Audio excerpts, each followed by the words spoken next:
আসসালামু আলাইকুম রহমতুল্লাহি ওবরকাতুহু।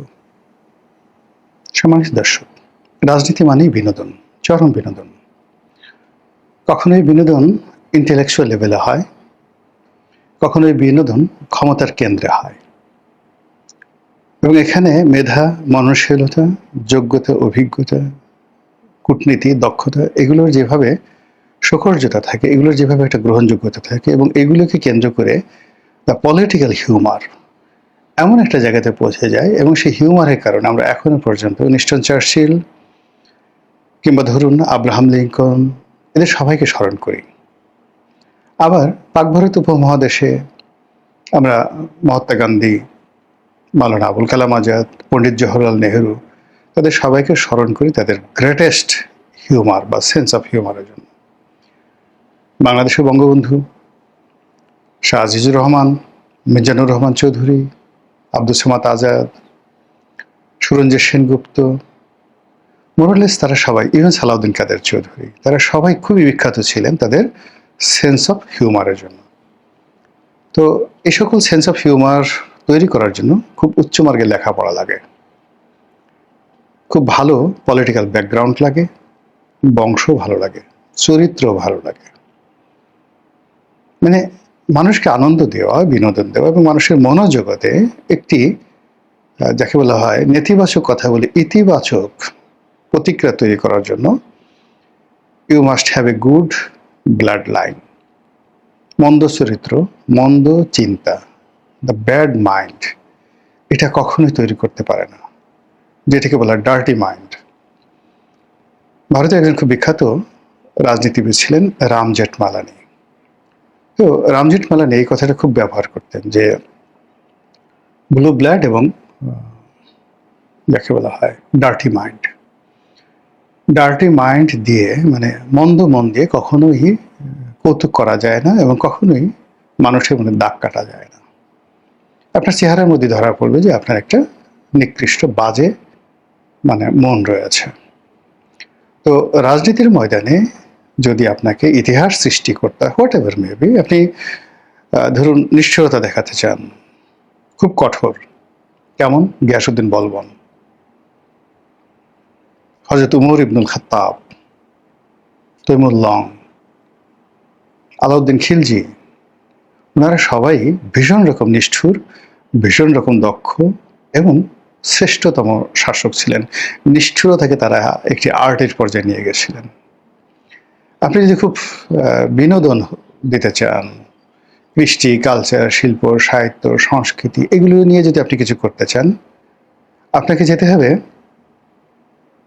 খলিফা হারুন আর রশিদ, আপনাকে যেতে হবে শার্লিমেন দ্য গ্রেট, আপনাকে যেতে হবে সুলতান সুলেমান, পাক ভারত উপমহাদেশে আপনি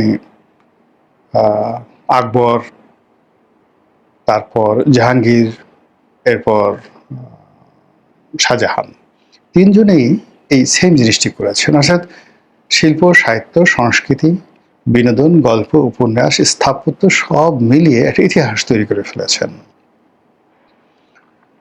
কিন্তু আপনি যদি স্থূল কিছু করতে চান, এটা কেবলই মাত্র মানুষের যুগ যুগ ধরে মানুষের মনে ঘৃণা তৈরি করবে, মানুষকে বিরক্ত করবে।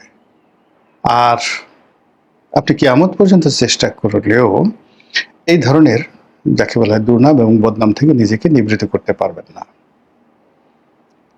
আপনি এখানে আওয়ামী লীগের পার্লামেন্টে কয়েকজন মহিলা এমপি ছিলেন, তো যারা দেখে দেখে ভাষণ দিতেন, অকথ্য, মানে দেখা যায় না, এটাকে কি বলবো, যেটা দেখা যায় না, বিশ্রী রকম, অশ্লীল, শোনা যায় না, অবনক্সিয়াস, এরকম ভাবভঙ্গি, কথাবার্তা, অঙ্গ প্রত্যঙ্গ দিয়ে সে সকল মহিলারা এবং কিছু কিছু পুরুষরা তারা যে বক্তব্য দিতেন, সেই বক্তব্য পুরো মনে হতো যে শেখ হাসিনার যে রেজিম, সেই রেজিমের সকল অর্জন একেবারে নদীতে ফেলে দিয়েছে।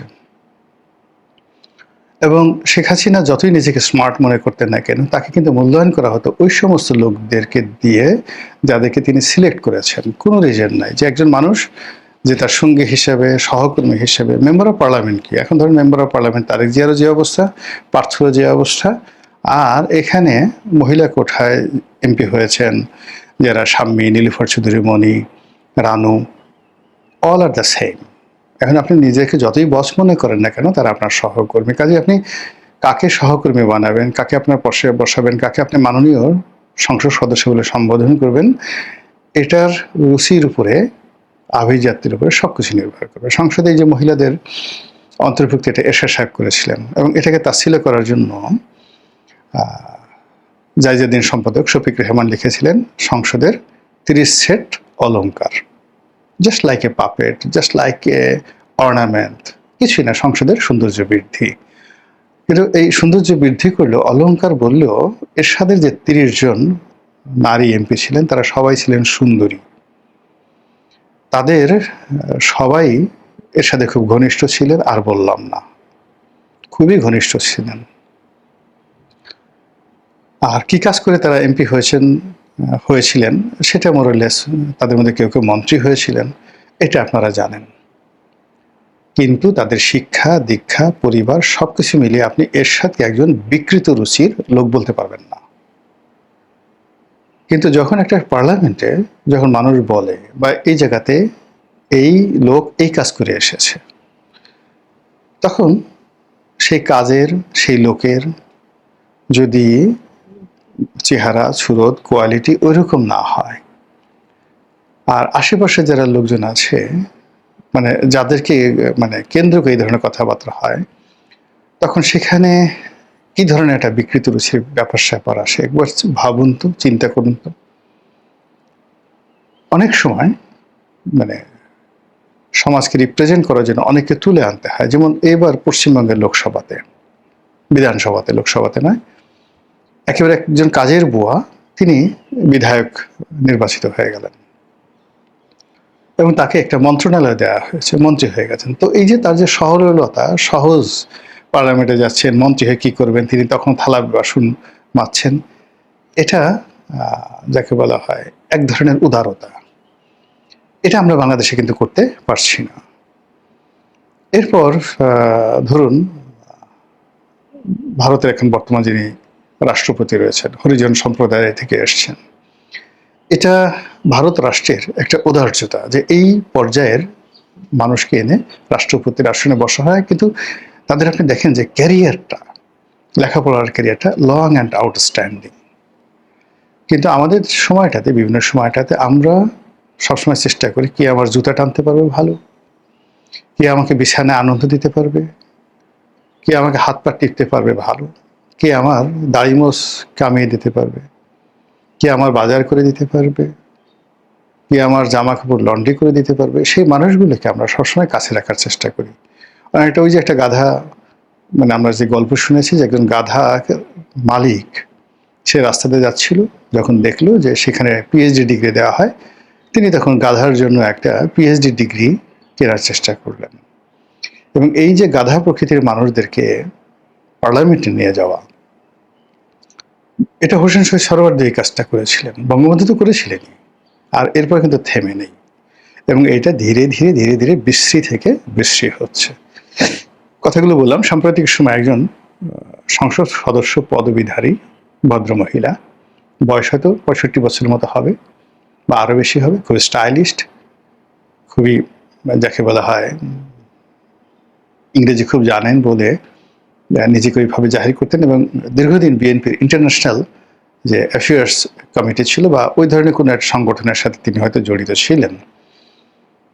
তো গত নির্বাচনে তিনি দলীয় মনোনয়ন পেয়েছিলেন, এবার পেয়েছেন কিনা আমি বলতে পারবো না, কিন্তু এবার মহিলা কোটায় তিনি সংসদ সদস্য হয়েছেন। তো পার্লামেন্টে তিনি যে বক্তব্য দিয়েছেন, তার বডি ল্যাঙ্গুয়েজ, তার পোশাক, তার ড্রেস কোড, এবং তিনি যেভাবে তার হাত পা অঙ্গভঙ্গি যা কিছু করছিলেন, প্রতিটা জিনিসই ছিল দৃষ্টিকটু। একজন সংসদ সদস্যের জন্য কোনো অবস্থাতেই মানানসই নয়। তিনি যেভাবে দাঁড়িয়েছিলেন, এই দৃশ্য জামাতের লোকজন কিভাবে তাকিয়েছিল আমি জানি না, কিন্তু জামাতের লোকজনের এখানে তাকানোর কথা নয়। যদি জামাতের লোক এখানে তাকায় তাহলে তাদের অনেকেরই, তারা যে প্রচার করে সেই প্রচার নষ্ট হয়ে যাবে, তাদের মানে মেয়েরা যেভাবে জামাতের মেয়েরা হিজাব পরে আসে, এইভাবে বিএনপির যারা সংসদ সদস্য এরকম আছেন তারা যদি এই ভদ্র মহিলার মতো এরকম অঙ্গভঙ্গি করেন, এভাবে স্মার্টলি চালচলন করেন, তাহলে জামাতের অনেকেরই ইমান চলে যাবে, তাদেরকে নতুন পোশাক আশাক করতে হবে। তো তিনি এই পার্লামেন্টে বক্তব্য দিতে গিয়ে ইংরেজি এবং বাংলা মিলিয়ে বেশ নাতিদীর্ঘ একটি বক্তব্য দিয়েছেন, যেটি এখন ভাইরাল হয়ে পড়েছে। কিছু ইংরেজি, কিছু বাংলা, বাংলাও হয়নি, ইংরেজিও হয়নি। 2 নম্বর হলো যে ইংরেজি এবং বাংলার দুটো মিশ্রণ, মানে আই লাইক টু ইট ইঁদুর, বা হাউ ইজ গোবর, মানে আপনি মিলিয়ে দিলেন হাউ ইজ গোবর, গোবর কেমন আছে, হাউ ইজ গুঁড়ো কির্মি, আপনার এখন গুঁড়ো কির্মি কেমন চলছে, এরকম ভুলভাল ইংরেজি যদি আপনি বলেন, মানুষ হাস্যরস্যে একদম মরে যাবে। How about is hi, how are you কষা মিয়া, কষা তালুকদার, এরকম যদি আপনি ইংরেজি বলেন যে মাই রিলেটিভ ফেমাস, হিজ নেম কষা তালুকদার,